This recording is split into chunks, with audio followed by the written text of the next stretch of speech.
بسم اللہ الرحمن الرحیم قال اللہ تعالیٰ فی القرآن المجید والفرقان الحمید انا للہ و انا الیہ راجعون۔ محترم سامعین، آپ کے سامنے کچھ ضروری باتیں لے کر حاضر خدمت ہوں۔ مجھے قوی امید ہے کہ آپ میری باتوں کو سن کر اس پر عمل کرنے کی اور اس پر تھوڑا سا سوچنے کی تکلیف ضرور برداشت کریں گے۔ سب سے پہلی بات تو یہ ہے کہ حضور علیہ السلام نے قیامت کی کئی نشانیاں بتائیں، جس میں علامات صغریٰ بھی ہیں، علامات کبریٰ بھی ہیں۔ علامات صغریٰ عنقریب کمپلیٹ ہونے کو ہیں، لیکن علامات کبریٰ بھی باقی ہیں، لیکن ان میں بھی کچھ چیزوں کا ظہور ظاہر ہو رہا ہے۔ یہ دور کمپلیٹلی جو ہے وہ فتنے کا دور ہے، اور ظاہر سی بات ہے کہ جتنے فتنے بڑھیں گے اتنی مصیبتیں بڑھیں گی، اور ان کا حل آج ہم لوگ دیکھ رہے ہیں۔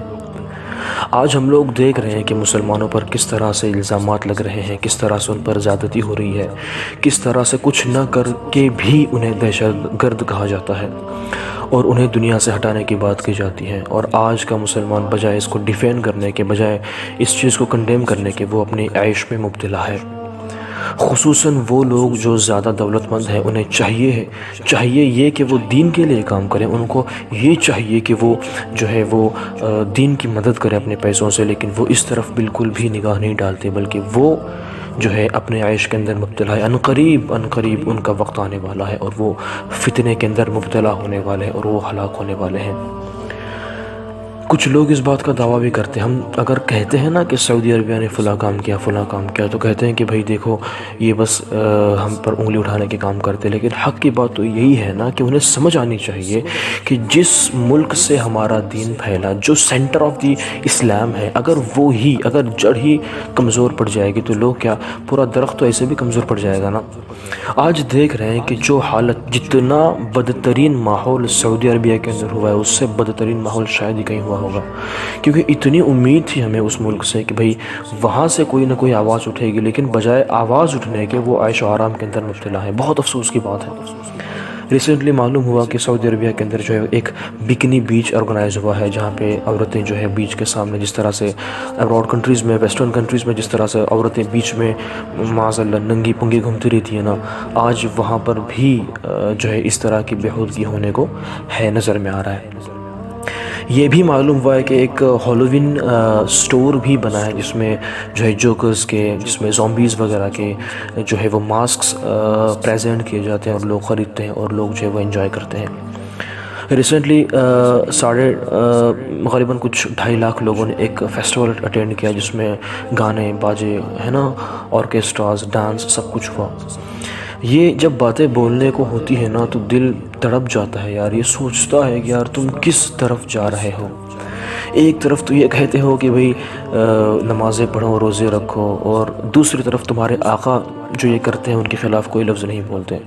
میرا پوائنٹ صرف یہ نہیں ہے کہ میں اس بات کو نہیں جتانا چاہتا ہوں کہ ہم لوگ عید میلاد مناتے ہیں تو تم ہمیں جو ہے وہ بدعتی کہتے ہو، لیکن اب دیکھو تمہارے ملک میں کیا ہو رہا ہے۔ بالکل میرا آج کا انٹینشن یہ قطعی نہیں ہے، بلکہ آج کا میرا مقصد، میری بات کا صرف یہ ہے کہ وقت قیامت نزدیک ہے، اور جو علامات میرے سرکار نے بتائیں وہ علامات مکمل ہونے کو ہے، اور جس طرح سے فتنہ پھیل رہا ہے، جس طرح سے یہ چیزیں ہو رہی ہے نا، کیجولی، فاسٹ ٹو فاسٹ، انسان امیجن بھی نہیں کر سکتا کہ وہ کس طرف جا رہا ہے۔ تو اس بات کو سمجھیں، فتنوں سے دور رہیں، گانے باجوں سے، خرافات سے، گندی چیزوں سے، کیونکہ یہ تمہیں نہیں مگر مکمل طور سے ہلاک کر دینے والی۔ کچھ چند حدیث جو ہے بخاری شریف کی آپ کے سامنے کتاب الفتن کی پیش کرنا چاہتا ہوں۔ میرا مقصد صرف یہ ہے کہ آپ کو بتاؤں کہ دیکھو قیامت کی نشانیاں کیسے مکمل ہونے کو ہے۔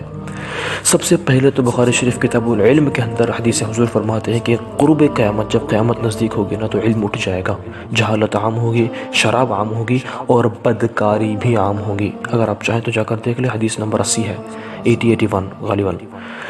تو حضور کا یہ فرمانا کہ علم اٹھ جائے گا، ہم دیکھ رہے ہیں کہ کس طرح سے علم اٹھ رہا ہے۔ جہالت عام ہوگی، ظاہر سی بات ہے علم اٹھے گا، جہالت عام ہوگی۔ اور تیسرا، شراب جو ہے بالکل عام ہوگی۔ آپ دیکھیں کہ آج مسلمانوں کو پوچھا جائے کہ بھئی کیا کرتے ہو، تو بھئی ان کے لیے شراب تو بالکل ایک پانی کے گھونٹ کی جیسی ہو گئی ہے کہ وہ کیجولی پی لیتے ہیں، انہیں کوئی فرق ہی نہیں پڑتا کہ بھئی گناہ ہے نہیں ہے، حرام ہے کہ نہیں ہے۔ اور آخر میں کہا کہ بدکاری عام ہوگی، اور جس کا آج ہم دیکھ رہے ہیں ہمارے نہ صرف بقیہ ممالک میں، ہمارے ملک کے اندر بھی ہم دیکھ رہے ہیں کہ کس طرح سے بدکاری عام ہو رہی ہے، کس طرح سے لوگ جو ہے وہ گناہ کی طرف ملوث ہو رہے ہیں۔ سعودی عربیہ ہم کہتے ہیں کہ یہ تو ہب ہے اسلام کا، لیکن آپ دیکھو وہاں پر کس طرح خرافات اور کس طرح بدکاری ہو رہی ہیں، ہے نا۔ پھر آقا فرماتے ہیں کہ جب قیامت ہوگی علم اٹھ جائے گا، علم گھٹتا جائے گا، اور بخل پیدا ہوگا، جہالت عام ہوگی، اور قتل و غارت عام ہوں گے۔ سوچنے والی بات ہے نا۔ اور سب سے پہلی بات یہ حدیث جب میں نے پڑھی نا تو یقیناً جو ہے میرا جو ہے نا وہ دل بیٹھ گیا۔ بخاری شریف میں حدیث پاک موجود ہے، اور حدیث پاک کا نمبر 7095 ہے۔ حضور فرماتے ہیں کہ فتنہ برپا ہوگا، اور فتنہ یہ ہوگا کہ لوگ کافروں کے دین میں داخل ہونا پسند کریں گے۔ کتنے افسوس اور کتنے سوچ کی بات ہے کہ ایک مسلمان جس کو تقدیر سے دین اسلام ملا، وہ شخص جس کو مقدر میں اسلام ملا، وہ شخص جو نبی کا امتی ہو، جس پر اسے فخر ہونا چاہیے، وہ اسے چھوڑ کر کسی اور مذہب کی طرف جاتا ہے۔ یقیناً وہ اگر کسی مذہب کی طرف جاتا بھی ہے تو اسے اگرچہ کچھ وقت کا مزہ ملے، لیکن یاد رہے کہ جب اس کی آنکھیں بند ہوں گی، جب اس کی سانس اکھڑ جائے گی، جب اس کی روح نکل جائے گی، جب وہ قبر میں جائے گا، تب وہ پچھتائے گا، تب وہ روئے گا، وہ کہے گا اے کاش میں نے کیوں میرا دین بدلا، اے کاش میں اپنے دین پر ہوتا تو آج سکون کی راہ میں ہوتا۔ جو لوگ دین سے پھرے ہوئے ہیں، اگرچہ انہیں لگتا ہے کہ آج وہ عیش و آرام کی زندگی بتا رہے ہیں، لیکن یہ بس کچھ لمحوں قل متاع الدنیا قلیل، دنیا بہت چھوٹی متاع ہے، یہ بس کچھ لمحوں کے انجوائمنٹ کر رہے ہیں، کچھ لمحوں کے لیے مزہ اٹھا رہے ہیں، لیکن یاد رکھیں کچھ وقت کے بعد یہ اس چیز کو فیس کرنے والے ہیں جو ان کے لیے بہت زیادہ اذیت والی ہوگی۔ پھر حدیث پاک میں یہ بھی ہے نا کہ لوگ بتوں کی پوجا بھی شروع کر دیں گے۔ کتنی عجیب چیزیں آج ہم دیکھ رہے ہیں کہ بتوں کی پوجا بھی وہ لوگ شروع کر دیں گے۔ تو یاد رہے نا کہ اس طرح کی چیزیں آج عام ہو رہی ہیں۔ میں خصوصی طور پہ دعا کرتا ہوں کہ مولا ہمیں اس فتنے سے بچائے۔ آخر میں ایک بات جو ہے وہ اہل سنت کی تعریف کے حق میں کہنا چاہتا ہوں کہ آج ہمارا میلاد کو منانا، آج ہمارا 11ویں کرنا، آج ہمارا چھٹی کرنا کسی طور پہ بھی ہمیں غلط نہیں لگتا۔ اس کی وجہ یہ ہے کہ جو لوگ گانوں کی طرف متوجہ ہیں، جو لوگ ڈانس کی طرف متوجہ ہیں، جو لوگ شراب نوشی کی طرف متوجہ ہیں، آج ہمارے بچے، ہمارے چھوٹے چھوٹے بچے حضور کی نعتیں پڑھتے ہیں، عید میلاد میں خوشیاں مناتے ہیں، تو یہ کسی بھی طریقے سے بدعت نہیں ہے۔ تو میں اخیر میں کہتا ہوں کہ ان چیزوں کو چھوڑ کر ان چیزوں کو اختیار کرو انشاءاللہ عز و جل۔ جس طرح قرآن فرماتا ہے نا فَأَمَّا بِنِعْمَةِ رَبِّكَ فَحَدِّثْ، اے لوگوں نبی اللہ کی نعمتوں کا خوب چرچا کرو۔ تو میرا نبی تو سب سے بڑی نعمت ہے نا، تو ہم اس کا ذکر کرتے ہیں، ہم اس کا چرچا کرتے ہیں، ہمیں اس بات کی خوشی ہے۔ تو اسی لیے ہم عید میلاد مناتے ہیں۔ اور ریسنٹلی جو یہ جشن ہم نے منایا، اور ہمیں اس بات کی خوشی ہے کہ ہم نے گانا نہیں گایا، اس بات کی ہمیں خوشی۔ اچھا جو گاتے ہیں وہ ان کی غلطی ہے، ہم پرزور ان کی مذمت کرتے ہیں، ہم کنڈیم کرتے ہیں کہ وہ نہیں کرنا چاہیے جو ڈی جے باجے بجاتے ہیں، لیکن اس بات کی ہمیں خوشی ہے کہ ہم نے نعتیں پڑھی، ہم نے درود پڑھے، ہم نے روزے رکھے، ہم نے جو حضور کی شان میں قصیدے پڑھے، نعتیں پڑھی اور خطابات کیے۔ سوچنے والی بات ہے۔ تو میں لوگوں سے درخواست کرتا ہوں کہ برائے کرم اس بات کو سمجھیں اور برائی سے بچیں، فتنوں سے بچیں، گانے باجوں سے۔ ہمارا کام صرف کہہ کے گزرنا ہے، پھر ہم کہیں گے وَمَا عَلَيْنَا إِلَّا الْبَلَاغُ الْمُبِينُ۔ اے نبی یہ نہیں، تمہارا کام تو یہ ہے کہ تم انہیں خبر دو، کافی ہے۔